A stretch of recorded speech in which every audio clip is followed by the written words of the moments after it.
नमस्कार, स्वागत है आपका लीगल पॉइंट में। मैं हूं सूरज मोहन झा। इस कार्यक्रम में हम हर सप्ताह एक कानूनी मसले को लेते हैं और उसकी चर्चा अपने विशेषज्ञों के साथ करते हैं।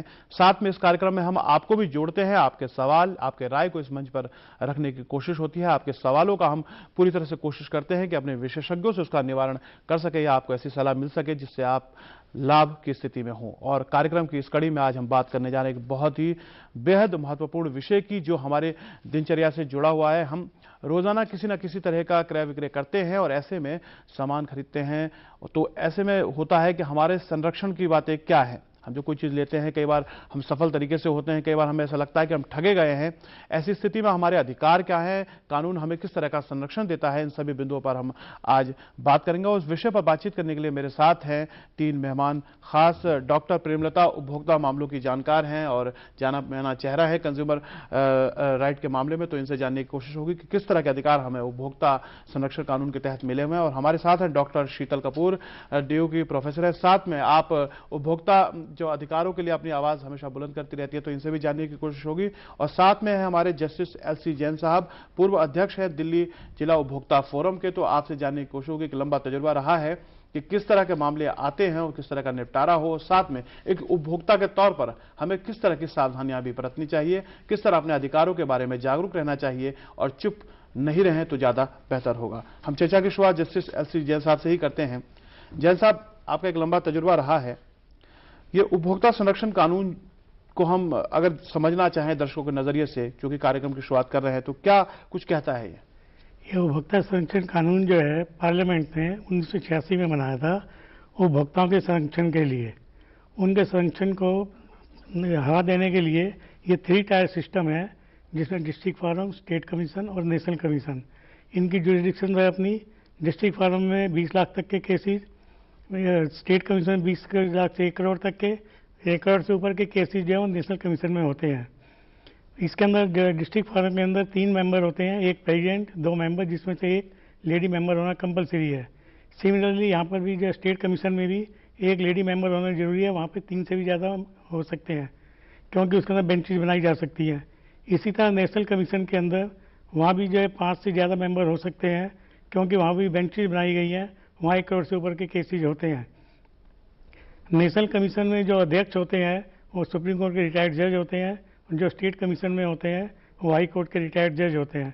डिस्ट्रिक्ट फॉरम में जो होते हैं वो सिटिंग या रिटायर्ड हाई डिस्ट्रिक्ट जज या एक पर्सन जो कि डिस्ट्रिक्ट जज अपॉइंट होने के काबिल है, वो भी अपॉइंट किया जा सकता है। इसके अंदर कोई भी उपभोक्ता जो है कोई सामान खरीदता है या कोई सर्विस लेता है, उसके लिए वो कमर्शियल नहीं हो, उसके लिए वो जो है अपना दावा कोई भी कर सकता है डिस्ट्रिक्ट फॉरम में, स्टेट कमीशन में, नेशनल कमीशन में।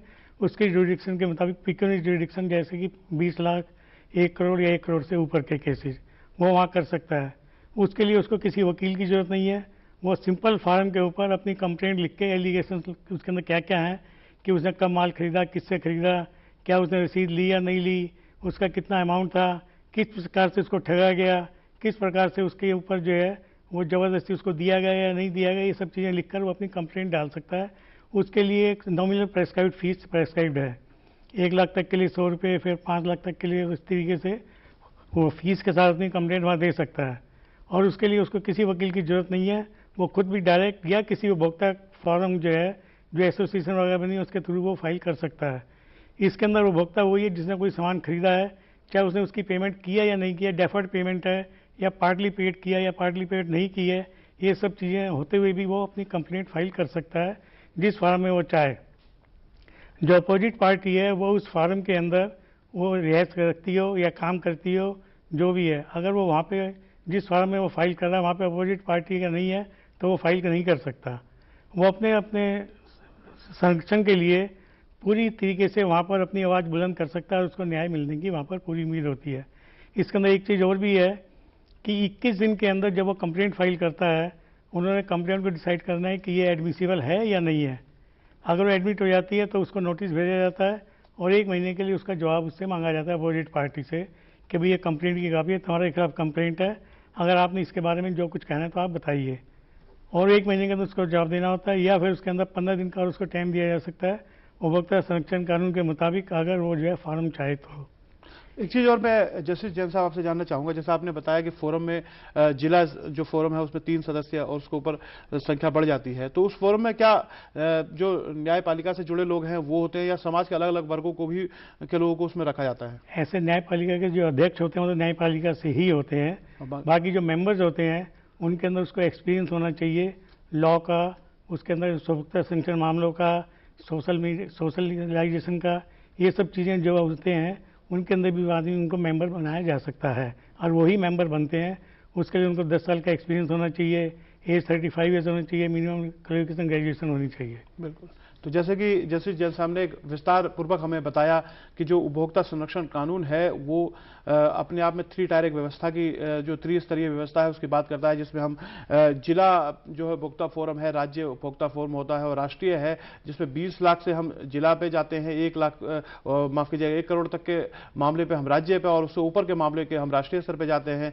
शिकायत जैसे उन्होंने कहा कि आप लिखित तौर पर भी दे सकते हैं, टाइप फॉर्म भी हो सकता है। तो सारी चीजें उन्होंने विस्तृत तरीके से हमें बताई कि किस तरह से उपभोक्ता संरक्षण कानून के तहत हमें अधिकार मिले हुए हैं। कार्यक्रम की शुरुआत में मैंने कहा था कि हम न केवल अपने विशेषज्ञों से चर्चा करते हैं बल्कि कार्यक्रम से आपको को भी जोड़ने की हमारी कोशिश होती है ताकि आपके सवाल या आपके राय को भी इस मंच पर रखा जा सके। आप हमें फोन कर सकते हैं हमारे टोल फ्री नंबर 1800115314 पर और या आप हमें फोन कर सकते हैं दिल्ली का कोड 011 लगाकर 23035420 पर। आपके सवाल और आपके राय का इंतजार रहेगा। प्रेमलता जी, जैसे कि जस्टिस जैन साहब ने हमें बताया किस तरह पूरा ये संरक्षण कानून जो है उपभोक्ता संरक्षण कानून क्या है, किस तरह से वो काम करता है और किस तरह शिकायत होता है, आप कुछ जोड़ना चाहें? जी, जैन साहब ने जैसे बताया कि 3 स्तरों पर जो बताया कि ये उनकी जो पेक्यूनियरी ज्यूरिडिक्शन जो है 20 लाख और 1 करोड़ और 1 करोड़ से ऊपर, इसके अतिरिक्त ये तो इनकी मूल जुरिडिक्शन है। इसके अतिरिक्त स्टेट नेशनल जो डिस्ट्रिक्ट कोर्ट के जो ऑर्डर्स होते हैं उनके लिए अपील में स्टेट कमीशन में जाया जा सकता है और स्टेट कमीशन के ऑर्डर के लिए अपील में नेशनल कमीशन में जाया जाता है। इसमें एक भ्रांति है जिसको हम दूर करना चाहेंगे। कंज्यूमर प्रोटेक्शन एक्ट के अंदर अपील का राइट सिर्फ एक बार है, यानी कि डिस्ट्रिक्ट कोर्ट से जब एक ऑर्डर के अगेंस्ट कोई जाएगा तो वो स्टेट कमीशन तक जाएगा। ये नहीं कि उसके बाद भी स्टेट कमीशन के ऑर्डर के विरुद्ध नेशनल कमीशन में नहीं जाएगा, वहां पर उनकी रिवीजन की जुरिडिक्शन है। रिवीजन का मतलब ये है कि 3 चीजों को देखा जाता है, या तो उस कोर्ट ने जुरिडिक्शन से बाहर काम कर दिया, या जुरिडिक्शन का वो किया ही नहीं, या कोई और अन्य कारण। अपील के लिए डिस्ट्रिक्ट कोर्ट के ऑर्डर के बाद स्टेट कमीशन में जाया जाता है और स्टेट कमीशन जब ऑर्डर कर देता है तो वो फाइनल होता है, उसके बाद अपील में नहीं जाते, रिवीजन में जा सकते हैं कि कोर्ट ने नहीं। इसी तरह से अगर स्टेट कमीशन का ऑर्डर है तो उसके बाद नेशनल कमीशन में अपील में जाया जा सकता है, उसके बाद अपील आगे सुप्रीम कोर्ट में नहीं जाती। रिवीजन और अपील में ये अंतर है। ये भी एक मैं चीज जोड़ना चाहूंगी कि ये एक कानूनी प्रावधान हमारे इसमें एक्ट में है। डॉक्टर शीतल कपूर, आप कुछ जोड़ना चाहेंगे जो उपभोक्ता संरक्षण कानून है, जिस तरह से जैन साहब और प्रेमलता जी ने अपनी बात कही? जी हाँ, 1985 की बात है कि यूएन की गाइडलाइंस आई थी और उसके बाद हमें ये लैंडमार्क एक्ट मिला जो कि अतुलनीय माना गया है पूरे जो है वर्ल्ड में। और हमें जो है इसका जो है इसमें 3 टायर जो बताया गया है वो, और उसके बाद सुप्रीम कोर्ट भी है कि कंज्यूमर अगर नेशनल कमीशन के डिसीजन से अगर तब भी जो है उसे लगता है कि उसके फेवर में नहीं हुआ है तो वो सुप्रीम कोर्ट में भी जा सकता है। और इसमें जो फीस है वो बहुत ही कम रखी गई है कि 100 रुपये जो है जिला फोरम में अगर आपका 1 लाख तक का कोई मामला है तो आप 100 रुपये की फीस है। और दूसरी बात यह है कि आप जो है वकील करना आपके लिए जरूरी नहीं है, आप खुद अपने केस को फाइल कर सकते हैं। और इसमें बहुत सारी चीजें हैं कि जैसे उपभोक्ता कौन है ये जानना जरूरी है कि जो सामान या सेवा लेता है और वो जो है कंसीडरेशन, कोई भी चीज मुफ्त नहीं है। तो अगर आप मुफ्त कहीं इलाज करा रहे हैं, जैसे फ्री कैंप्स लगे होते हैं, तो आप उपभोक्ता नहीं है। पर अगर आप कंसीडरेशन, जैसे सर ने भी बताया कि डेफर्ड पेमेंट भी है ईएमआई के द्वारा, जैसे आपने जो है हाउसिंग लोन लिया हुआ है तो आप उस दायरे में आ जाते हैं और आप उपभोक्ता हैं। और आपके इसमें जो है कंज्यूमर काउंसिल्स परिषद जिन्हें कहा जाता है वो भी बनाई गई हैं जो उपभोक्ता के अधिकारों की रक्षा करती है। सेक्शन 6 जो है वो बताता है कि हमारे पास 6 अधिकार हैं। जैसे सुरक्षा का, कोई भी सामान हम खरीदें वो सुरक्षित होना चाहिए। आप मिनरल वाटर या पानी भी जो खरीद रहे हैं वो भी आपके लिए सुरक्षित होना चाहिए। अगर आप रेलवे में ट्रैवल कर रहे हैं, ट्रेन में या कहीं पे भी, अगर आपको कोई भी प्रॉब्लम आती है तो आप वहां पे भी अपनी शिकायत को दर्ज करा सकते हैं। ये जरूरी है कि आप जो है अपने डॉक्यूमेंट्स बहुत क्लियर रखें और लिखित में सारा कुछ काम करें। तो आपको बहुत ये इसमें फिर आपका अधिकार है सूचना का अधिकार कि आप जो है पैकेज जो भी कमोडिटी खरीदते हैं उसको ध्यान से पढ़िए। आजकल जो है एफएमसीजी सारे प्रोडक्ट्स पे टोल फ्री नंबर दिया होता है, तो उस पे अगर कोई भी कंप्लेंट है तो आप उनको भी कांटेक्ट कर सकते हैं कि इसमें ये समस्या पाई गई। और कंपनी जो है वो अपना नाम नहीं खराब करना चाहती है, क्योंकि आजकल ब्रांडेड चीजें हैं तो वो जरूरी हो जाता है कि वो आपको जो है बदल के देगी वो चीज। बिल्कुल। अभी हमारे साथ पहले हमारे कॉलर जुड़े हैं अशोक कर्नाटक से। अशोक जी पूछिए अपना सवाल। सूरज जी नमस्कार। नमस्कार जी। सूरज जी, मैं जहाँ मेरा छोटा सा कस्बा है बीदर, जहाँ से मैं बात कर रहा हूँ अभी जी, तो यहाँ पे जो है ना सर, शॉप एस्टेब्लिश कीजिए आप या ग्रोसरी शॉप एस्टेब्लिश कीजिए, उसके लिए तो आपको नगर पालिका से तो परमिशन लेनी पड़ेगी जी, तो यहाँ पे होता ही है, तो नगर पालिका से तो कोई लेते नहीं है परमिशन जी। तो आउटडेटेड सामान या एक्सपायरी जो डेट हुए रहते हैं ना सर सामान, वो वाले रख देते हैं, तो इससे लोगों का नुकसान हो जाता है। वो तो हॉस्पिटल जाना पड़ता है, कई बार प्रॉब्लम बढ़ जाती है, सीरियस हो जाती है जी। तो ऐसे मामलों में क्या किसके खिलाफ हम अप्रोच करें सर? क्योंकि वो तो निकल जाता है, अब वो शॉप वाला तो बंद कर देता है या तो वहां से भाग जाता है जी। क्या हम नगर पालिका के प्रति अपना संवेदन तो व्यक्त नहीं कर सकते अभी? तो क्या केस किसके तरफ कर रहे हैं सर? बिल्कुल, आपकी बात को हम समझ गए हैं। डॉक्टर प्रेमदत्ता जी।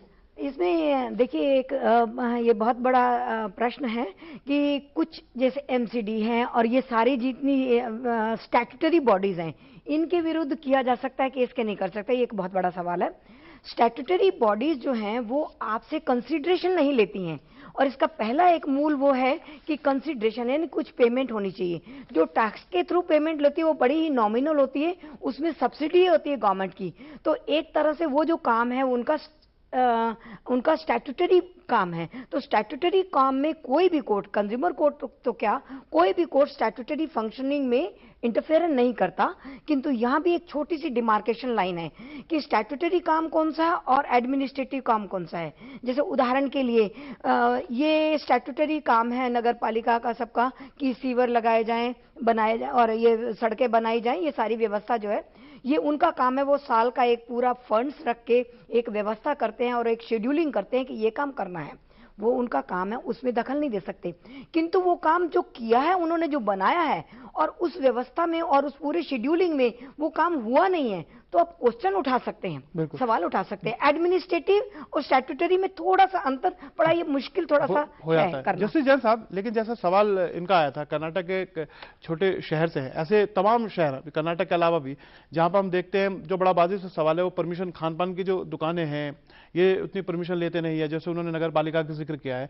ऐसे में जो कंज्यूमर है, जो भोक्ता खा रहा है या उस चीज का सेवन कर रहा है, उसके अधिकारों को अगर उसके साथ कुछ हो जाता है, बड़ा बाजी सा सवाल है उनका, तो किस पे मामला किया जाए? वो तो दुकान वाला जो रजिस्ट्रेशन है नहीं, वो तो निकल जाएगा, तो फिर क्या जो दुकानदार पालिका है की कुछ उसको जानता ही होगा, उसी गांव का उसी कस्बे का दुकानदार बाई नेम उसके अगेंस्ट वो कंप्लेंट डिस्ट्रिक्ट फॉर्म में फाइल कर सकता है। उसके अंदर वो कह सकता है कि इस आदमी ने ये दुकान कर रहा था, मैंने वहाँ से ये सामान खरीदा, ये सामान खराब था, इस सामान के खराब होने की वजह से मैं अस्पताल गया या मैंने ये लॉस इनकर किया, तो उस आदमी के खिलाफ भी डायरेक्ट कंप्लेंट की जा सकती है। जरूरी नहीं है कि उसके दुकान का ही एड्रेस हो, उसके घर का भी, कि दुकान बंद कर दिया तो भी उसके घर का एड्रेस तो उसको पता ही है, उसी कस्बे का आदमी, ये सब बातें उसके खिलाफ कंप्लेंट की जा सकती है। तो ऐसे में जैसे आपने बताया कि उनके खिलाफ कंप्लेन की जा सकती है, चाहे वो दुकान बंद कर दें, लेकिन साक्ष्य जुटाने का मामला कहां से आए? क्या उसका भी प्रबंध जो शिकायत करता है उसे खुद करना पड़ेगा? साक्ष्य तो उसी को देना पड़ेगा कि मैंने इससे सामान खरीदा है।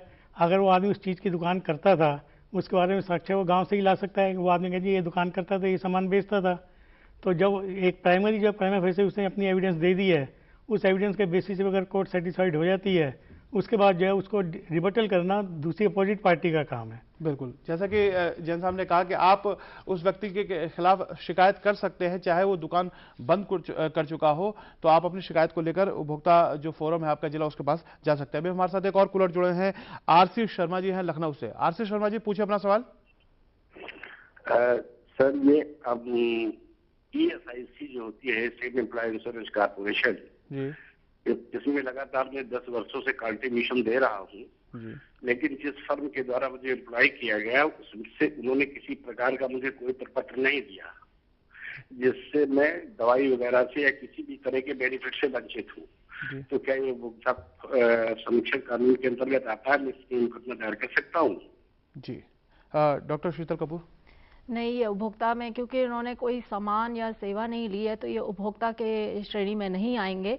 और ये तो जो है एम्प्लॉयज़ जो अलग एक्ट्स होते हैं उसमें इनका अपने केस को फाइल कर सकते हैं कि इनको जो बेनिफिट नहीं दिया गया है। डॉक्टर प्रेमलता जी, आप कुछ नहीं, इसमें ये क्या जानना चाह रहे हैं, मैं थोड़ा सा स्पष्ट नहीं। बेसिकली ये किसी प्रोविडेंट फंड वगैरह नहीं दिया, इंश्योरेंस कंपनी में से 10 साल जो जुड़े हुए हैं उसके साथ काम कर रहे हैं, शायद इनको ज्वाइनिंग नहीं दिया है, उसकी वजह से इनको जो मेडिकल या अन्य सुविधाएं वो नहीं मिल रही हैं। तो क्या ये उपभोक्ता कानून के दायरे में आके केस कर सकते हैं या मामले को उठा सकते हैं? ये एम्प्लॉयर और एम्प्लॉय के बीच का मामला है, तो ये या तो लेबर कोर्ट का जाता है या कैट वगैरह जो दूसरे ट्राइब्यूनल बने हुए हैं इस पर्पस के लिए। एम्प्लॉयर और एम्प्लॉय के बीच के मामले जो हैं वो कंज्यूमर कोर्ट में नहीं आते।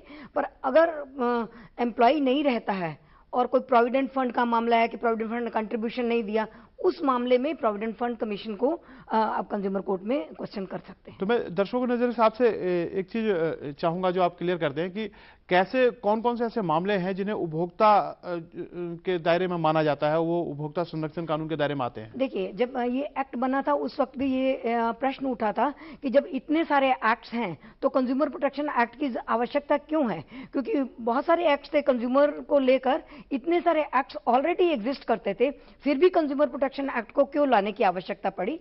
नंबर 1, ये कुछ पर्टिकुलर चीजों को, जैसे वस्तुओं की खरीद, जो शुरू में एक्ट बना था तो उस वक्त वस्तुओं की खरीद तक ही सीमित था जब 86 में बना था। उसके बाद 91 में एक थोड़ा सा छोटा सा संशोधन हुआ था जिसमें तीनों मेंबर्स को बैठना आवश्यक नहीं है, पर 93 में जाकर बहुत बड़ा संशोधन हुआ जिसमें सेवाओं को भी उसमें समाहित किया गया। तो जितनी तरह की सेवाएं हम अब दुनिया में लेते हैं वो सारी की सारी सेवाएं के लिए कंज्यूमर प्रोटेक्शन एक्ट के अंतर्गत जितनी भी सेवाएं ली सकती हैं। इसमें जैसा कि शीतल जी ने अपने पहले उसमें उत्तर में बताया था कि जो मुफ्त में चीजें मिलती हैं, तो क्या जो सेवा मुफ्त में हो या मुफ्त में कोई चीज मिली हो, क्या वो यहाँ भी थोड़ी सी बात करेंगे कि जो चीजें खरीद कर, मतलब सर्विसेज भी हायर करके पैसा देकर, वस्तुएं भी उसे, और इन दोनों के तहत सर्विसेज लेने के दौरान और चीज खरीदने के दौरान कोई अनफेयर ट्रेड प्रैक्टिस कोई करता है, अनुचित व्यापार पद्धति, तो उसके लिए भी ये 3 मुख्य चीजें हैं जो कंज्यूमर प्रोटेक्शन एक्ट में जिनके ऊपर किया जाता है। आइए अब कंसिडरेशन की बात। कंसिडरेशन पेड और प्रॉमिस टू बी पेड। मान लीजिए आपने कुछ ऐसी चीजें जिसमें EMI बाकी देनी रहती है, कुछ पार्ट दे दी, कुछ नहीं दे दी, आपने फॉर्मेट भर दिया और आपने कहा कि मैं तो सेवा लेना चाहता हूं, जैसे इलेक्ट्रिसिटी का ही है, आपने मीटर लगाने के लिए फॉर्म भर दिया, वो कहते हैं जी आप तो हमारे कंज्यूमर है ही नहीं, अभी तो फॉर्म ही भरा है ना। इट्स नॉट दैट, क्योंकि प्रॉमिस टू बी पेड हो गया। अगर आपने फॉर्म एक प्रिस्क्राइब किया है और उसको फॉर्म भरा है कि मुझे मीटर चाहिए, तो मीटर नहीं दे रहे तो आप डेफिशिएंट होते हैं। तीसरी बात, हॉस्पिटल्स वगैरह का, नर्सिंग होम का मोस्टली आता है कंसिडरेशन नॉट पेड, जो कैंप की बात मैडम ने बताई थी अभी कि आपने पेमेंट नहीं की है तो। बट कुछ सरकारी अस्पताल जहां पर आप पेमेंट नहीं करते हो, पर कुछ प्राइवेट यूनिट्स भी उन्होंने बना रखे हैं, कुछ लोगों से वो लेते हैं और आपसे नहीं लिए तो भी आप उपभोक्ता बन जाते हैं। बिल्कुल, ये बहुत बड़ी बात है। अभी हमारे साथ अमृत जुड़ी है पुडुचेरी से। अमृत जी, पूछे अपना सवाल। Hello sir. हाँ नमस्कार, पूछे अपना सवाल। मैं एक UNESCO institute of cooperation and excellence का स्टूडेंट हूँ। ये गवर्नमेंट कॉलेज है जी, पांडिचेरी यूनिवर्सिटी में आता है। तो इसमें मैं क्या हूँ, मैं पूछना चाहता हूँ कि मैं कॉलेज का कंसिडर हूँ, मैं फीस पे करता हूँ, पर कॉलेज में जो फंड्स है जो यूनेस्को और बहुत सारे एजेंसी से आते हैं, गवर्नमेंट एजेंसी से आते हैं, उसमें एक ऑप्शन है, वो हमें मिलता नहीं है। हमें रिसर्च के लिए, हमें विजिट के लिए देना पड़ता है, ये था वो नहीं मिल रहा है हमें जी। तो इसके बारे में मैं क्या कर सकता हूँ, और इसके बारे में ये मैं कंज्यूमर फोरम में जा सकता हूँ कि अगर चाहे तो क्यों नहीं जा सकता हूँ? चलिए। और ये भी एक समस्या है। और और ये पॉलिटिकल पार्टीज को कंसिडर फॉरम में क्यों नहीं आना चाहिए इसके में? चलिए अमृत जी, आपका सवाल हम समझ गए हैं। आप शिक्षण संस्थान से जुड़े हैं और ऐसे में इन्हें जो तमाम जो सुविधाएं हैं और फंड के रिलेटेड वो नहीं मिल रही है, तो वो कहाँ जा सकते हैं? इस सवाल पे मैं आऊँगा आपके और अपने विशेषज्ञों से चाहूँगा कि आपके सवाल का निदान मिले। उससे पहले हम एक लेते हैं छोटा सा ब्रेक के बाद जब आएंगे तो इनके सवाल के साथ अपनी चर्चा को शुरू करेंगे और उपभोक्ता संरक्षण कानून में और क्या कुछ है हमारे लिए, उन सभी बिंदुओं पर चर्चा जारी रहेगी। ब्रेक के बाद लीगल पॉइंट में आपका स्वागत है फिर से, और आज हम चर्चा कर रहे हैं उपभोक्ताओं के हित, उपभोक्ताओं की सुरक्षा, उपभोक्ता के अधिकार, उपभोक्ता संरक्षण कानून, जिसमें हमें किस तरह के अधिकार मिले हुए हैं एक उपभोक्ता के तौर पर। इन सभी बिंदुओं पर आज हम चर्चा कर रहे हैं। अभी हमारे साथ एक और कॉलर जुड़ गए हैं, सुशील उत्तर प्रदेश से। सुशील जी, पूछे अपना सवाल। सर जी, मैं ये जानना चाहता हूँ सर, ये मैं जानना चाहता हूँ कि आपने जो बताया है कि उपभोक्ता संरक्षण कानून, इस उपभोक्ता संरक्षण कानून में ये बताइए, जितने भी दुकानदार हैं आज तक कोई पक्का बिल नहीं देते हैं, जबकि टैक्स वो लोग बचाते हैं, और ऊपर से अगर कोई समस्या हो तो हमें उल्टा डांट मारते हैं, बोला ये तुम्हारा ठीक नहीं, ये ठीक नहीं। तो हम बताओ बिना बिल के कैसे कोर्ट में जाएं? और जितने भी मार्केट इंस्पेक्टर।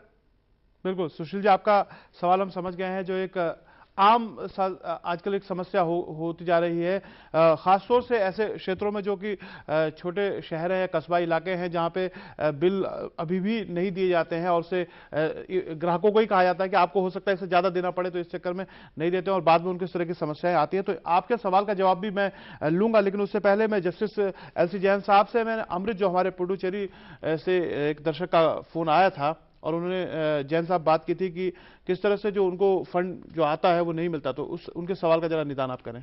ऐसा आपका मेन क्वेश्चन ये है कि यूनेस्को वगैरह और अथॉरिटीज से जो यूनिवर्सिटी को फंड आता है वो यूनिवर्सिटी स्कॉलरशिप के लिए देती है, तो उसके लिए वो फंड आपको पास ऑन नहीं होता, यही आपका क्वेश्चन है ना? अभी वो शायद उनका फोन कट गया है। अच्छा, तो आपके क्वेश्चन के आंसर में ये है कि यूनिवर्सिटी को जो पैसा यूनेस्को वगैरह और जो फॉरेन बॉडी से मिला है उसके लिए आप कंज्यूमर नहीं है, आप उसके लिए कंज्यूमर कानून के अंदर कवर नहीं होते और आप कोर्ट में नहीं जा सकते कंज्यूमर एक्ट के मुताबिक। मगर आप उनकी कंप्लेंट्स यूनिवर्सिटी ग्रांट्स कमीशन या और दूसरी अथॉरिटी से कर सकते हैं, स्टेट गवर्नमेंट से कर सकते हैं, और अपना रिलीफ जो है वहाँ से पा सकते हैं कि इन्होंने फंड्स को जो है मिस यूज किया है या उसको स्पेंड नहीं किया।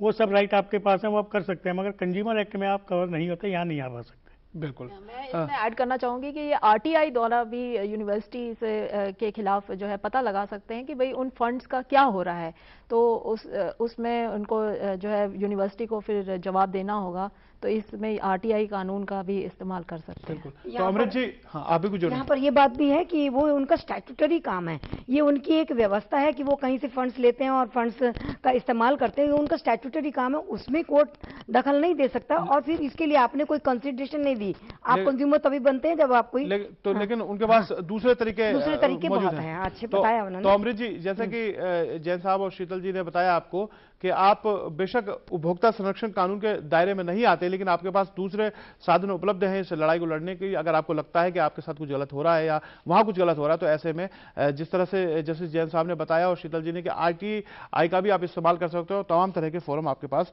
मौजूद हैं। शीतल जी, जो सुशील जी का फोन आया उत्तर प्रदेश से, हम एक आम समस्या इसे की तरह हम देख सकते हैं कि जो दुकानदार हैं वो ज्यादातर बिल देते नहीं हैं। जी हाँ, ये बहुत बड़ी समस्या है, क्योंकि अगर आपके पास बिल नहीं है तो आपका केस बहुत वीक हो जाता है, और ये बहुत ज़रूरी है कि आपके डॉक्यूमेंट्स और प्रॉपर, मतलब आपके पास बिल जो है एक प्रूफ है कि आपके ट्रांजैक्शन हुई है। पर मैं इसमें एक और बात बताना चाहूँगी कि आगे जो है हमारे इसमें अब चौथा अमेंडमेंट आ रहा है, जिसमें कि हर जो विक्रेता है उसको बिल देना कंपलसरी हो जाएगा, चाहे छोटी से छोटी ट्रांजैक्शन होगी, और उपभोक्ता के पास ये भी विकल्प होगा कि वह 30 दिन में अपना सामान जो है वो लौटा सकेगा, जो कि हम विदेशों में सुनते थे कि भाई आपका यहाँ पे जो है दुकानदार लिख देता है बिका हुआ सामान कभी भी आप वापस नहीं कर सकते हैं। तो लेकिन आज जो है ये कानून अब जो है इसमें अमेंडमेंट अब बहुत जल्द आने वाला है, और ये बिल जो है अभी प्रस्तुत होने वाला है लोकसभा में ही। तो ये इसमें ये जरूर मतलब इसमें जो चेंज जो बहुत इंपॉर्टेंट आने वाला है कि हर छोटी छोटी ट्रांजैक्शंस के लिए जो है बिल दिया जाएगा। प्रेमलता जी, जैसे कि शीतल जी ने कहा कि कोई प्रस्तावित संशोधन इस जो है कानून में सरकार उस पर विचार कर रही है और शायद आने वाले सत्रों में वो लाया जाए, जिसमें जो है जो बिल देना है वो अनिवार्य कर दिया जाएगा और साथ में 30 दिन, जैसे उन्होंने कहा है कि कोई अगर हम वस्तु खरीदते हैं तो उसको बदल सकते हैं। ये एक सकारात्मक बदलाव होगा अगर उपभोक्ता के नजरिए से कहें तो। ये तो खैर जब वो विधेयक आएगा और संसद में उस पर विचार किया जाएगा, उसे पारित किया जाएगा। लेकिन अगर हम अब वर्तमान परिस्थिति में देखें, जी अभी की स्थिति भी इतनी खराब स्थिति नहीं है, नहीं देते हैं बिल नहीं देते हैं, ये तो हम सब जानते हैं, क्योंकि जब तक रसीद देना कंपलसरी नहीं है तब तक कोई देता है कोई नहीं देता है। बट ऐसा नहीं है कि वो सेकेंडरी एविडेंस नहीं जुटा सकते। जैसे आपके पास बिल नहीं है, फर्नीचर वाले ने आपको अपने विजिटिंग कार्ड के ऊपर लिख के दे दी इतना एडवांस ले लिया इतना बाकी होगा, तो कंज्यूमर कोर्ट्स उसको भी एविडेंस की तरह से मानते हैं, क्योंकि जब दूसरी पार्टी को बुलाया जाएगा वो डिनाई कैसे करेगा, उसी का लिखा हुआ है तो वो डिनाई नहीं करेगा। तो उस तरह के एविडेंसेस भी, और कई बार तो ऐसा होता है जैसे एक आपने अभी बताया था कि दुकानदार दुकान छोड़ के चला गया, तो आसपास के 5-7 लोग जिन्होंने दुकान देखी, जिन्होंने दुकान से खरीदा, वो भी एफिडेविट दे देते, तो वो भी एविडेंस की तरह से होता है। आज के दिन में भी बिना रसीद के भी कंज्यूमर कोर्ट में लोग पकड़े जा रहे हैं। एविडेंस थोड़ी सी जुटाने की आवश्यकता होती है, नहीं तो एफिडेविट भी दिया जाता है, और जब तक कि उसको नेगेट नहीं करता, दूसरा आदमी उसको रिबट करके बता नहीं देता, तब तक उसकी बात सही मानी जाती है। एक बात। दूसरी बात, रसीद की जो स्थिति है, वो नया एक्ट आने में एक बहुत बड़ी इसमें बात तो है कि रसीद होगी, ये तो क्रांतिकारी बदलाव होगा उपभोक्ताओं के नजरिए से, वो बहुत बड़ा बदलाव होगा। हालांकि आज के दिन में भी थोड़ी सी हमको ये लगता है कि कुछ जैसे सेल टैक्स एक्ट के अंतर्गत वो कितनी टर्नओवर है तो उसको सेल टैक्स का नंबर लेना है, किसको नहीं लेना है, कच्चे कागज बना कर रखने फिर भी जरूरी हो जाएंगे, तो उपभोक्ताओं के लिए बहुत आसानी हो जाएगी। कच्चा कागज भी होगा तो वो भी एविडेंस होगा। सुशील जी, जिस तरह आपका जवाब था कि जो दुकानें होती है, हम वो छोटे शहरों बड़े शहरों में भी हम देखते हैं, जो हाउसिंग अपार्टमेंट है उसके जो परचून की दुकानें होती हैं वो साधारण सामान्यता पर्ची नहीं देते रसीद, लेकिन जैसा कि प्रेमलता जी ने कहा है कि आप फिर भी इस कानून के दायरे में आते हैं और जो आप कुछ लोगों को जुटाकर एफिडेविट लगा के उसका जो है लाभ ले सकते हो। साथ में जैसे शीतल जी ने हमें बताया कि इस कानून में एक संशोधन जो है वो प्रस्तावित है जिसके तहत अब रसीद देना अनिवार्य हो जाएगा, तो ये कहीं ना कहीं क्रांतिकारी बदलाव होगा। अभी हमारे साथ जुड़े हैं शुभम राजस्थान से। शुभम, पूछे अपना सवाल। जी सर, मैं पूछना चाहता हूँ, मेरे एक्चुअली 2 सवाल हैं। मैंने एक दुकानदार से लैपटॉप लिया था, तो वो लैपटॉप के संदर्भ में उसने वारंटी या गारंटी कुछ नहीं दिया था, और अभी मेरा एक्चुअली कोर्ट में केस भी चल रहा है, तो कोर्ट में तो लिखित चाहिए, लेकिन वो लिखित में दे नहीं रहा कि वारंटी या गारंटी वो लैपटॉप कंपनी वाले दे रहे हैं कि नहीं दे रहे, वो लिखित में देने के लिए मना कर रहे हैं। और दूसरा प्रश्न मेरा ये है सर कि मैंने जो केस किया था तो वो शायद 8 महीने से ज्यादा लंबा खींच रहा है। उन्होंने केस में बोला है, मतलब कोर्ट ने, कि उनका जवाब नहीं आया है, तो क्या ये लीगल प्रोविजन है या फिर कुछ ज्यादा ही लंबा खींच रहा है? चलिए, मैं आपके सवाल के जवाब के लिए जस्टिस एलसी जैन साहब के पास जाऊंगा। पूर्व अध्यक्ष रहे हैं दिल्ली जिला उपभोक्ता फोरम के, उनके पास ऐसे कई मामले उस समय भी आए होंगे, और जैसे कि उन्होंने जब हमसे उन्होंने भूमिका हमें इस पूरे कानून के विषय में बताई थी, तो उन्होंने समय सीमा बताई थी कि 21 दिन का समय होता है उसे कंसिडरेशन के लिए। साथ में जब कोर्ट इसे संज्ञान में लेता है तो उसके बाद 1 महीने में जवाब जो है अनिवार्य तौर पर देना होता है, और ऐसे केस में जब आप बता रहे हैं कि 6 महीने से ज्यादा हो गया आपको दिक्कत है। जैन साहब, ऐसा है कि इसके अंदर कानून के मुताबिक तो उसको 1 महीने में जवाब दाखिल करना चाहिए, नहीं करता तो 15 दिन का और कोर्ट समय दे सकती है, मगर कोर्ट के पास काम इतना है कि उसके हिसाब से वो कोऑप नहीं कर पाते काम के साथ, तो 3-3, 4-4 महीने की डेट लग जाती है, उसके अंदर वो टाइम लंबा खिंच जाता है। अदरवाइज तो फैसला ही 90 दिन के अंदर आना चाहिए, कानून के अंदर ये लिखा हुआ है, मगर कोई फैसला 90 दिन में आ नहीं सकता, क्योंकि जो हालात हैं उस हालात के मुताबिक कोर्ट्स के पास काम इतना है कि they are not able to cope with the existing work. So उसके अंदर इनका केस तो लंबा चल रहा है, मगर जो प्रेजेंट हालत उसके हिसाब से कोई लंबा नहीं है। वैसे लंबा है, ये बात ठीक है, और ये वहाँ एप्लीकेशन दे सकते हैं कि भाई मेरे केस को जल्दी डिसाइड किया जाए, और कोर्ट जल्दी डिसाइड करती भी है। तो ऐसे में जैसे आप बता रहे हैं कि कानूनी प्रक्रिया में जो है उतना समय लग जाता है व्यवहारिक नहीं, लेकिन चूंकि एक सामान्य जन जो होता है वो जो लिखित कानून है उसको पढ़ के चलता है, और वो तो यही पढ़ रहा है कि समय सीमा जो है सूचीबद्ध है, तो क्या आपको लगता नहीं कि ऐसा होना चाहिए कानून में? क्योंकि ये अच्छी बात नहीं, अगर इस तरह की डिले होती है तो एक उपभोक्ता का विश्वास टूटता है। सबसे बड़ी बात क्या है, कानून के अंदर ये चीज़ है कि उसी हिसाब से कोर्टों का भी सृजन होना चाहिए, कोर्टों का नंबर बढ़ाया जाना चाहिए। अब एक कोर्ट के बाद मान लो 5000 केस हैं, तो वो कैसे कॉप करेगी विद द वर्क? अगर कोर्ट के बाद 250 केस हैं तो कोर्ट उसको 90 दिन में ही फैसला कर सकती है। क्योंकि हमने जो कानून लिया है, हमारा जो बेसिक कानून है वो ब्रिटेन से है। ब्रिटेन के अंदर किसी भी कोर्ट के अंदर 250 से ज़्यादा केस नहीं होते। अगर 250 से ज़्यादा केस हो तो कोर्ट उसको एक्सेप्ट करने से भी मना कर सकती है। और वहाँ पर जब भी 200 से ऊपर केस का नंबर आता है तो वहाँ गवर्नमेंट एक नई कोर्ट एस्टेब्लिश कर देती है। तो वहाँ कोई भी केस हो वो 6 महीने के अंदर डिसाइड होता है। ये तो सैंक्शन कानून के अलावा भी सिविल और क्रिमिनल और कोई भी केस हो, मर्डर केस भी 6 महीने से ज़्यादा नहीं लगते डिसाइड होने में। तो हमारे यहाँ कमी यही है गवर्नमेंट की कि जैसे पहले स्टेट कमीशन में बेंचेज नहीं होती थी, बेंचेज वहाँ कर दी, नेशनल कमीशन में बेंचेज नहीं थी, वहाँ बेंचेज कर दी। ऐसी एडिशनल डिस्ट्रिक्ट फॉरम्स ही बनाए जाने चाहिए जिससे केसेस नंबर कम हो और वो उसको डिसाइड जल्दी कर सके। ये गवर्नमेंट की कमी है। अच्छा, जो इन्होंने लैपटॉप से संबंधित बात की थी, हाँ तो उसकी जो है वो गारंटी और वारंटी, प्रेमता जी आप कुछ गारंटी वारंटी की जो बात की है, एक बात स्पष्ट कर दें, ये गारंटी और वारंटी का प्रचलन अभी कुछ सालों से, पिछले दशकों में ही होना शुरू हुआ है। Warranty means you can warrant a person, आपकी कोई प्रॉब्लम हुई है तो आप वारंटी मोस्टली 1 साल की दे देते हैं कि 1 साल के अंदर वो क्या करते हैं, अपनी परचेज को एक सर्विस सेंटर में डाल देते हैं कि ये साल तक तुम इसकी सर्विस देना। तो एक तरह से एनुअल कॉन्ट्रैक्ट वाली ही बात होती है।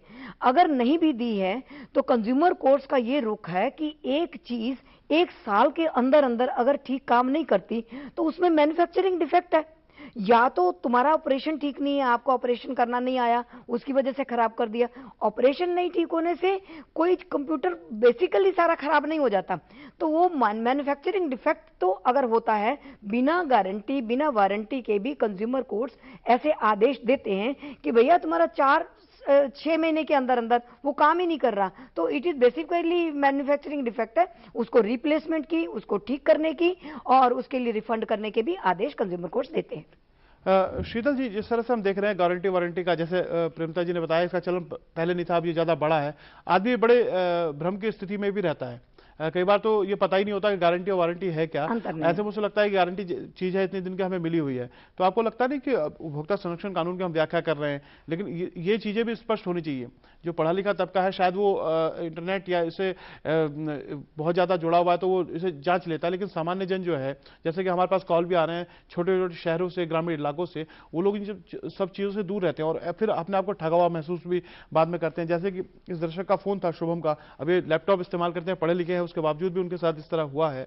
और साथ में मैं जोड़ना चाहूंगा, जिस तरह से जस्टिस साहब ने बताया कि कोर्ट पे जो जरूरत से ज्यादा डिपेंडेंट जो बढ़ा हुआ है, और ऐसे में वो तो सामान्य बता रहे हैं कि 6 महीने हैं तो अभी वो धैर्य रखें, लेकिन एक आम जो उपभोक्ता है उसके लिए ये, अगर जैसे जैन साहब ने जो बात कही है, वो सुनना बड़ा दुखद लगता है।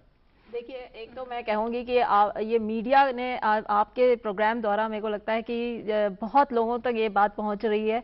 और दूसरा कि गारंटी और वारंटी जो है, ये दोनों बहुत ही अलग चीजें हैं। गारंटी, जैसे मैं एक एग्जांपल के द्वारा बताना चाहूंगी कि आप सोना है, अब अगर सोने की जो है आप कोई भी जेवरात खरीदते हैं तो वो 22 कैरेट का, अगर वो कह रहा है कि ज्वेलर कहता है कि ये 22 कैरेट का है, तो उस पे वो गारंटी दे रहा है कि मतलब अगर मेरा जो सोना है वो 100% शुद्ध है, तो वो गारंटी है। वारंटी जो है वो स्पेसिफिक चीजों पे होती है। जैसे कि अगर आपने मोटरसाइकिल खरीदी तो मोटरसाइकिल की उसने कहा कि इंजन जो है अगर आप पानी में ले जाएंगे तो आपकी गलती है, वो अगर आपकी जो तब मोटरसाइकिल खराब हो गई तो वो उसकी वो कोई वारंटी नहीं देगा। पर वो वारंटी स्पेसिफिक चीजों के ऊपर आती है और कंडीशंस के साथ होती है। आपको एक पूरा वारंटी के ऊपर आप साइन करते हैं। जब हम बिल्कुल कोई चीज खरीदते हैं तो चूंकि हम इस्तेमाल के लिए खरीदते हैं और अपने जो सेविंग है, बचत है, उसमें से कोई पैसा उस पर खर्च करने जाते हैं, ऐसे में हमें सावधानी बरतनी चाहिए। जैसे कहा जा रहा है कि वो जो उसमें लिखा होता है या उसे जानने की हम कोशिश करें कि गारंटी है भाई, वारंटी है तो क्या किस परिस्थिति में वो काम आएगी, ताकि हम बाद में अपने आप को ठगा हुआ महसूस ना करें और इन जो बात की जो हमारी दिक्कतें हैं उनसे हम बच सके। अभी हमारे साथ एक कॉलर जुड़े हैं उत्तराखंड से, चंदर सिंह। चंदन जी, पूछे अपना सवाल। चंदन जी, क्या आपको हमारी आवाज आ रही है? शायद किसी तकनीक कारणों से ये फोन कट गया। ये गारंटी वारंटी में भी क्या हुआ है ना, वारंटी कार्ड का मतलब जो प्रचलन है, वारंटी कार्ड उसी आइटम के अंदर होता है। वारंटी कार्ड में कहते हैं कि कस्टमर को साइन करके आप दे दो। परंपरा ये उनका जो प्रचलन है वो ये कि ये वारंटी कार्ड साइन कर दिया, वो अपने सर्विस सेंटर में भेज देंगे, और बहुत सारे लोग तो वो उसको देखते ही नहीं खोल के, ना उसको भरते हैं ना कर भेजते, फिर भी दुकानदार अपना वो जो प्रोडक्ट है उसका एक सर्विस सेंटर में भेज देता है कि ये 1 साल तक इनको आपने रिपेयर का वो सब करना है। पर कंज्यूमर भी नहीं उतना वो यहाँ जागरूक नहीं है। पर वैसे हम लोग जितना हम लोगों ने प्रचार कर दिया एक्चुअली, तो उससे बहुत जागरूक हो गया और केसेस हर दूसरे दिन केसेस वैसे जागरूकता है, उपभोक्ता अपना अधिकार समझे, एक सकारात्मक चीज है, लेकिन साथ में जैसे कि प्रेमलता जी ने कहा है कि हमें यह भी देखना चाहिए कि हम क्या ले रहे हैं, तो उसे पढ़ें, थोड़ा सा समय लगाएं इस जल्दबाजी के दौर में, हम तो कहीं ना कहीं में फायदा हो सकता है। जस्टिस एलसी जैन साहब, मैं एक चीज आपसे जानना चाहूंगा, थोड़ी देर पहले जब हम चर्चा कर रहे थे तो मुफ्त की चीज को लेकर चर्चा हो रही थी कि वो जो है आता नहीं है। बाद में शीतल जी ने जिक्र किया और प्रेमलता जी ने उस पर थोड़ा सा उसे खोल के हमें बताया भी। अब हमने कई ऐसी चीजें देखी हैं जो कोई चीज हम किसी रेस्टोरेंट में जाते हैं और हम कुछ खाते हैं तो उस साथ में कहते हैं आज ये कॉम्प्लीमेंट्री है हमारी तरफ से, वो हम ले लेते हैं। बाद में मान लीजिए हमारा स्वास्थ्य बिगड़ गया, तो ऐसे में तो हम वो मुफ्त और उसके खेल में आ सकते हैं। दूसरा एक चीज़ मैं जानना चाहता था, आजकल का एक ट्रेंड है, हम देखते हैं बड़े बड़े स्टोर खुल गए हैं शॉपिंग के, वो लोग कुछ चीज़ें जो जिनकी डेट निकल जाती है, निकलने वाली होती है, ऐसी स्थिति में वो उसे या तो बहुत कम रेंज पे रखते हैं या कई बार वो किसी प्रोडक्ट के साथ जोड़ देते हैं कि इसके साथ आपको ये फ्री मिल जाएगा। तो ऐसे में किस तरह से इसे हम समझें? ऐसे वो जो साथ में फ्री माल दे रहा है वो फ्री नहीं है, क्योंकि उसने जो माल दिया है आपने कुछ उससे खरीदा, उसकी पेमेंट की है, उस पेमेंट के बदले में जो आपने माल खरीदा उसके साथ वो माल आया है। तो जो माल साथ में फ्री आया है वो फ्री नहीं है, उस पेमेंट के अंदर ही उस माल की भी कीमत जुड़ी हुई है जी। तो उस माल के लिए भी जो उसने फ्री दिया है या खाने में कम्प्लीमेंट्री दिया है उसकी भी आपने पेमेंट किया है, वो फ्री नहीं है जी। और आप संरक्षण कानून के अंदर कंज्यूमर के अंदर उसको आप ला सकते हैं, उसके एक्शन ले सकते हैं। मिसलीडिंग होगा ये मिसलीडिंग है, इसको हम मिसलीडिंग एडवर्टाइजमेंट बोलते हैं कि आप अट्रैक्शन देते हो, आकर्षण देते हो। ये जो जैसे जैन ने ये बहुत अच्छी हमें चीज एक बताई कि जो हम खरीदते हैं और हमें लगता है कि वो फ्री दूसरी चीज हमें मिल रही है, ऐसे में वो फ्री होती नहीं है। अगर आपके साथ कुछ ऐसा हुआ है जिस वजह से आपको नुकसान हो गया, तो आप में बेखौफ उपभोक्ता संरक्षण कानून के दायरे में आप आते हैं और वो चीज जो दूसरी चीज आपने ली है उसके साथ ही है, तो आप बेखौफ जाइए, उस कानून का फायदा उठाइए। अभी हमारे साथ एक कॉलर जुड़े हैं नरेंद्र राणा हरियाणा से। नरेंद्र जी पूछिए अपना सवाल। नमस्कार सर। नमस्कार जी। सर ऐसा है, मैंने एक हेवल्स की प्लेट ली थी सर। आप दोबारा बताएं क्या लिया था आपने? हेवल्स की स्टीम आयरन ली थी सर जी।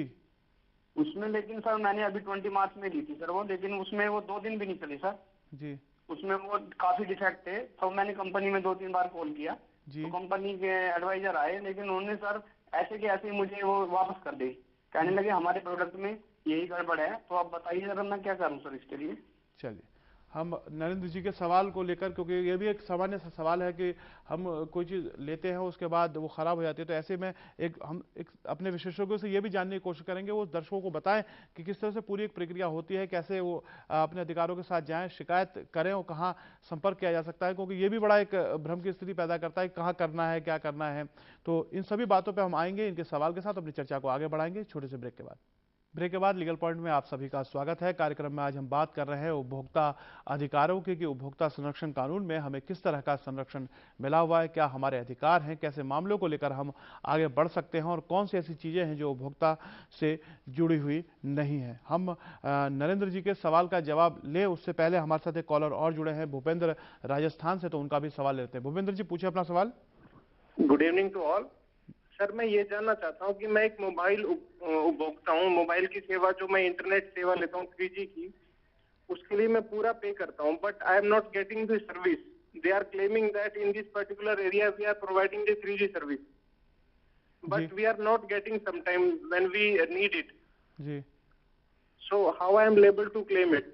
चलिए, आपका भी सवाल हम समझ गए भूपेंद्र जी। ये जो है लेते हैं। पहले मैं जैन साहब आपके पास, नरेंद्र जी जो हरियाणा से थे, जिन्होंने वो एक आयरन खरीदा था और उसके बाद 2 दिन बाद वो ख़राब हो गया और उन्होंने कॉल किया और वो कंपनी से लोग आए, उन्होंने कहा तो ऐसा ही है, इस बारे में आप बताएं।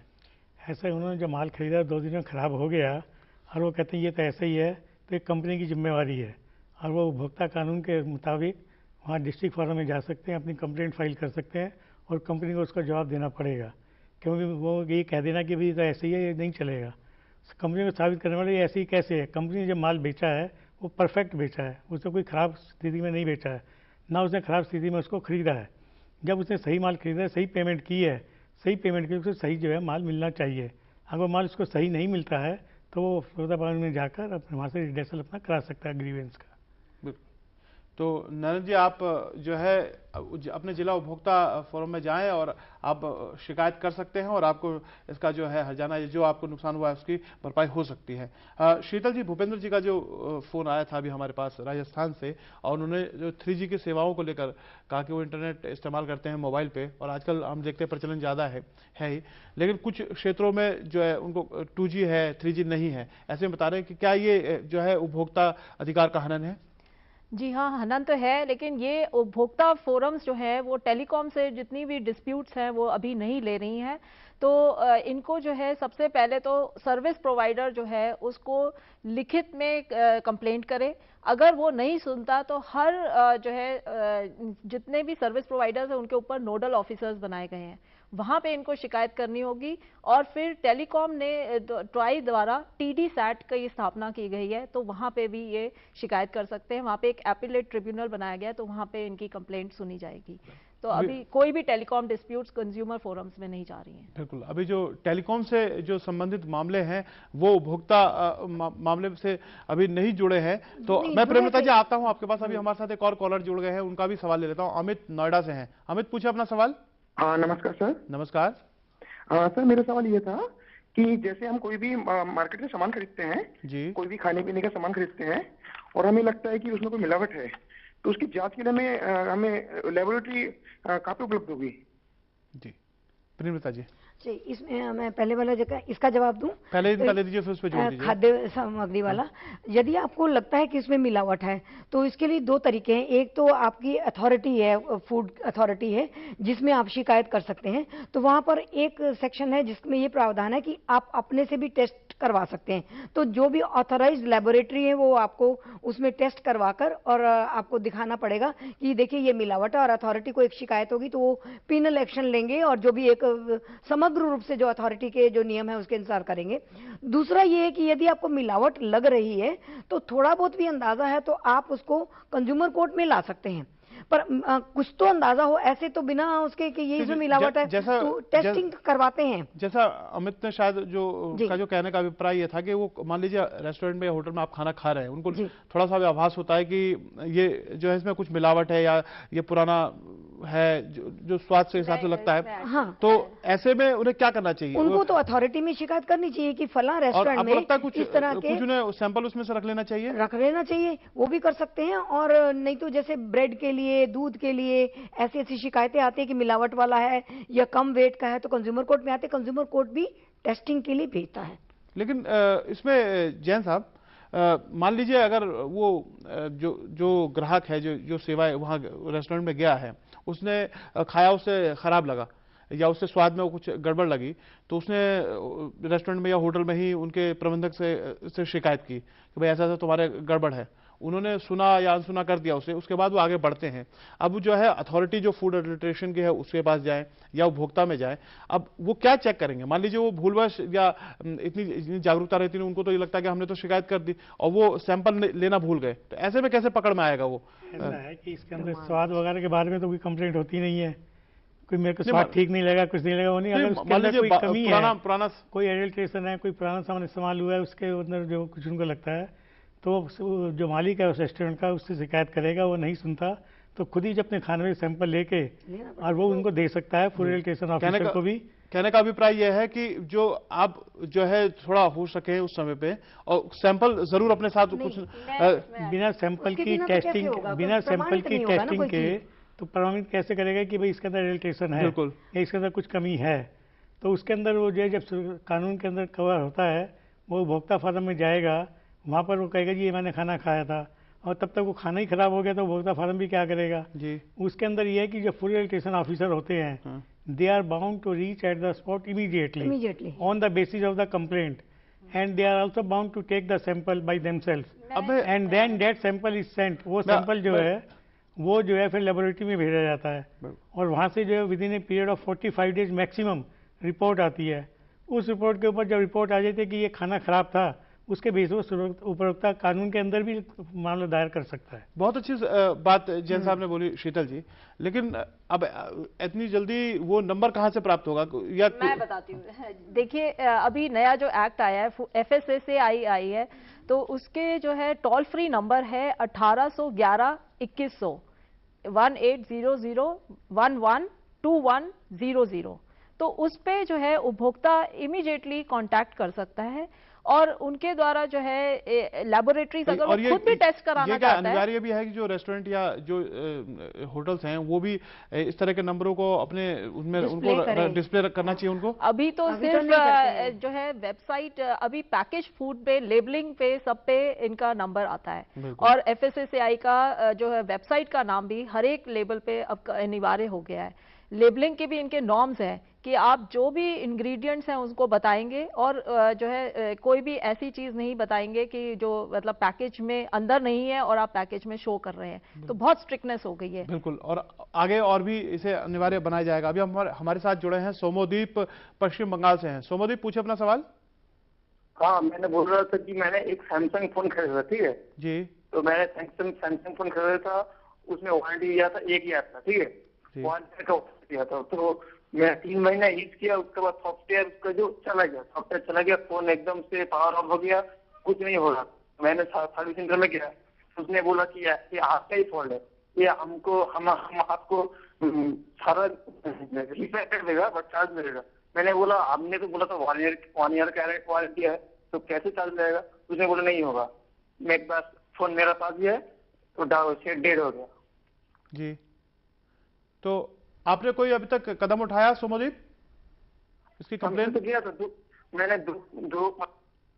चलिए, हम आपके इस मामले को लेकर प्रेमलता जी आप कुछ सुझाइए। इन्होंने सैमसंग का मोबाइल खरीदा इन्होंने, जिसपे 1 साल का वारंटी या गारंटी जो उनको मिला, 2 महीने या 3 महीने में इनका जो हैंडसेट था वो खराब हो गया। उसके बाद उनको टालन टोल हो रही है। तो ऐसे में इन्हें क्या करना चाहिए? देखिए, इनके पास बिल होगा ना, जब इन्होंने खरीदा था तो वो बिल है, तो बिल से साल तक के बीच में तो वो जा ही सकते हैं। इनके अपने अपने सर्विस सेंटर, सैमसंग के अपने सर्विस सेंटर खोले हुए हैं। संतोषजनक जवाब नहीं मिल रहा, उन्होंने जवाब अगर नहीं मिल रहा तो कंज्यूमर कोर्ट में जा सकते हैं। कंज्यूमर कोर्ट में आपको बताएं कि ऐसा नहीं है कि लंबे केस तो चलते हैं, बट इन छोटी मोटी चीजों के लिए 10, 15, 20, 30 हजार के लिए नोडल ऑफिसर्स रहते हैं वहां पर। जैसे एक दिन में केसेस रखे सारे मोबाइल फोन के, एक दिन में रखे सारे इंश्योरेंस के, एक दिन में रियल एस्टेट के, ऐसे व्यवस्था है। और नोडल ऑफिसर जो होता है तो पहले ही डेट में आते ही, तो दूसरी पार्टी जब भी पेश होती है, कंज्यूमर कोर्ट बाकायदा उनको कहते हैं कि या तो इसको बदल दीजिए, या ठीक कर दीजिए, या सर्विस कर दीजिए। और ये बड़ी तुरंत फुरत होता है। कंज्यूमर कोर्ट में जाएंगे तो आपका काम ये जल्दी हो जाएगा। ये मत सोचिए कि बहुत देर लगेगी। नोडल ऑफिसर्स को उसी वक्त इंस्ट्रक्शंस कोर्ट देता है कि आप इसका उपाय जल्दी से बताइए। अपने ऑफिसर से पूछिए, अपनी फैक्ट्री से पूछिए, डीलर से पूछिए और तुरंत जवाब दीजिए। तो 2-1 डेट में ये काम हो जाता है। तो आप जाइए, अगर आपका ऐसा है तो कंज्यूमर कोर्ट में। जैसे जैन साहब, क्या इतना आसान है जितना प्रेमलता जी कह रही हैं? होता है ऐसा है कि ये अपने अपने फॉर्म जो है ना, अपने मेथड डिवाइस करते हैं जिससे केसेस ज्यादा से ज्यादा डिस्पोजल हो सके। It is not a hard and fast rule under the act और अंडर द रूल्स। ये अपनी अपनी मेथड में डिवाइस करते हैं और करते हैं, इसमें रिजल्ट भी आते हैं। क्योंकि जब ये मेथड डिवाइस करते हैं कि एक दिन के अंदर सारे इंश्योरेंस वाले लगा लिए, सारे इंश्योरेंस की केसेज हैं, वो उनके ऑफिसर जाते हैं, वो इनपुट्स पहले लेके आते हैं कि हमें इसमें कंप्रोमाइज़ करना है, हमें इसमें कंटेस्ट करना है, हमें इसमें कितना पैसा ऑफर करना है। वो सब कंप्रोमाइज वाली चीज़ें हैं और ये कंप्रोमाइज हो जाते हैं। मैं एक बात कहना चाहूंगी, लोगों को ये एक बहुत भ्रम सा है, भ्रम नहीं है, मतलब ये सच्चाई है कि कंज्यूमर कोर्ट में बहुत लंबे चलते हैं। बट जो चीज बिना नोटिस के जा रही है, वो बात मैं एक बताना चाहूंगी कि कंज्यूमर कोर्ट में लगभग 40 से 50% तक केसेस पहली डेट में, वही जैसे जैन साहब बोल रहे हैं कि डिपेंड्स, कंज्यूमर कोर्ट की अपनी अपनी व्यवस्था है।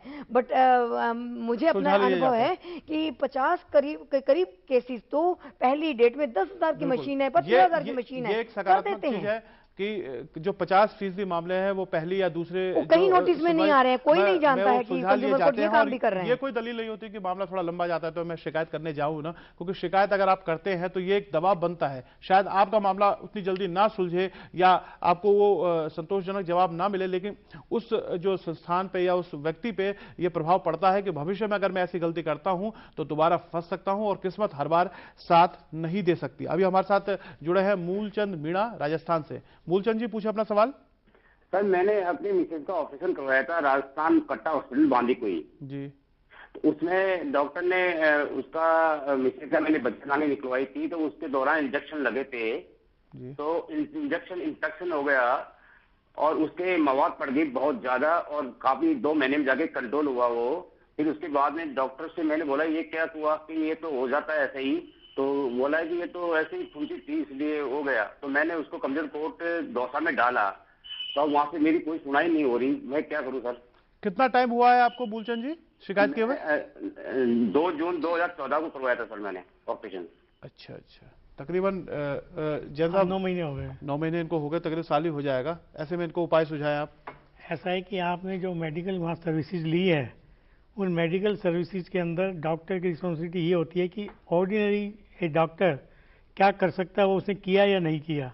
डॉक्टर की नेग्लिजेंस प्रूव करने के लिए ये जो है जो उपभोक्ता फार्म उस मैटर को रेफर कर सकता है मेडिकल एसेस काउंसिल को, उन्हें वहाँ से उनके ओपिनियन ले सकता है कि ये ऑर्डिनरी वे में हुआ है या ये डॉक्टर की नेग्लिजेंस से हुआ है। अगर वहाँ से रिपोर्ट आती है कि ये डॉक्टर की नेग्लिजेंस से हुआ है तो उपभोक्ता फार्म उसके अगेंस्ट ऑर्डर पास कर सकता है। और अगर वो कहते हैं नहीं ऑर्डिनरी वे में हो गया, डॉक्टर ने कोई नेग्लिजेंस नहीं की, तो इनकी कंप्लेंट वहाँ पे मेंटेनेबल नहीं है। तो जो मेडिकल नेग्लिजेंसेस के जो मामले हैं वो क्या उपभोक्ता संरक्षण कानून के दायरे में आते हैं? बिल्कुल आते हैं। वी शांता केस है सुप्रीम कोर्ट का, जिसमें डिसाइड किया गया है medical services are covered under the consumer protection act. तो ऐसे में जैसे इन्होंने इनकी धर्मपत्नी के साथ ये हुआ तो उनको 9 महीने का समय लगा, तो ऐसे मामले में क्या समय लगता है या इनका केस एक एक्सेप्शनल माने अब बात माने? उपभोक्ता फार्म जो है वो रिपोर्ट के लिए रिक्वेस्ट करेगा मेडिकल काउंसिल की, वो फिर वहाँ पे एक बोर्ड कॉन्स्टिट्यूट करते हैं, उस बोर्ड के अंदर सारे पेपर्स कंसिडर किए जाते हैं, उसके बाद वो अपनी रिपोर्ट जो है वहाँ पे भेजते हैं मेडिकल काउंसिल को, बोर्ड मेडिकल काउंसिल उपभोक्ता फार्म को भेजती है। इस प्रोसेस के अंदर भी टाइम काफ़ी लग जाता है।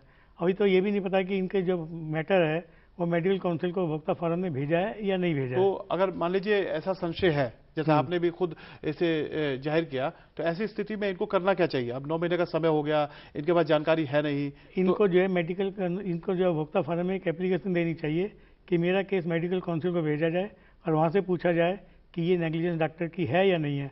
मगर डॉक्टर का जवाब आने के बाद, जब तक डॉक्टर का जवाब नहीं आएगा, वो मान लो एडमिट ही करता है या कुछ ऐसी बात बताता है, क्योंकि सारे फैक्ट्स मेडिकल काउंसिल के सामने रखने पड़ेंगे और मेडिकल काउंसिल बोर्ड के सामने रखेगी, बोर्ड फिर अपनी ओपिनियन देता है। जो इनका हुआ है इलाज उसके एक्सपर्ट भी उस बोर्ड में होते हैं। और शीतल जी और क्या कुछ किया जा सकता है? उनको वो कैसे और दबाव बना सकते हैं? जैसे इन्होंने कहा कि लेटर लिखा जा सकता है कि काउंसिल में आप उस मामले को भेजिए, क्या सीधा सीधा ये जो है उपभोक्ता फोरम में से ये कहा जा सकता है, ये सवाल जब पूछा जा सकता है कि आप मेरे मामले में इतना देर क्यों हो रहा है? देखिए, उपभोक्ता मामलों में कई बार जो है, जैसे सर ने भी बताया कि फोरम्स में कई बार देरी हो जाती है, क्योंकि ये जैसे मेडिकल काउंसिल से ये जवाब मांग रहे हैं।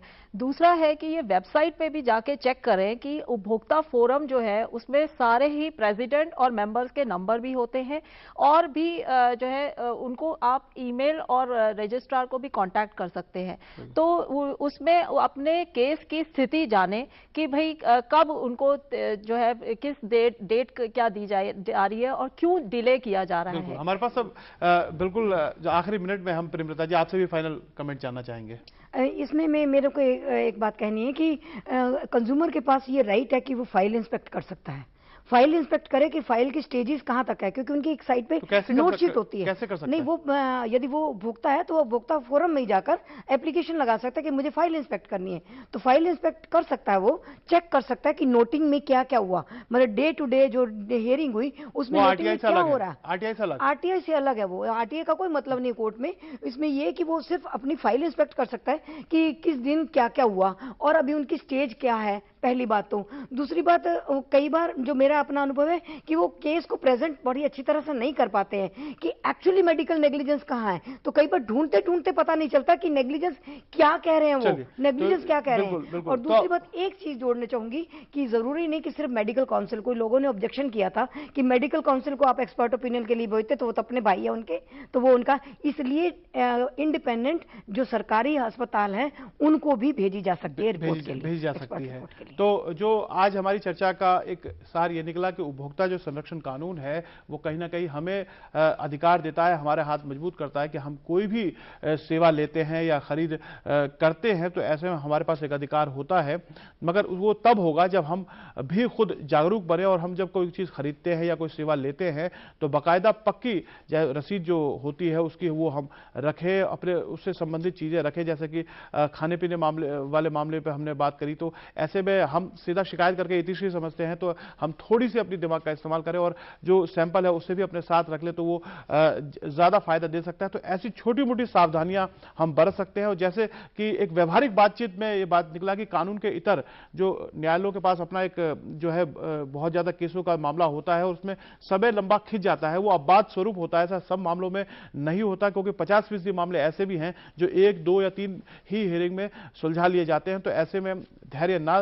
खोएं और अपने मामले को लेकर जो संबंधित जो उपभोक्ता फोरम है वहां जरूर पहुंचे, अपनी आवाज को उठाएं। शायद आपकी समस्या का निदान ना हो, लेकिन किसी और को समस्या से जूझना नहीं पड़ सकता है आपके जागरूक होने पर। आप तीनों इस कार्यक्रम में आए, उस चर्चा को इतना जीवंत बनाया और साथ में हमारे दर्शकों के सवालों का इतनी अच्छी तरह से जवाब दिया, उसके लिए बहुत बहुत धन्यवाद।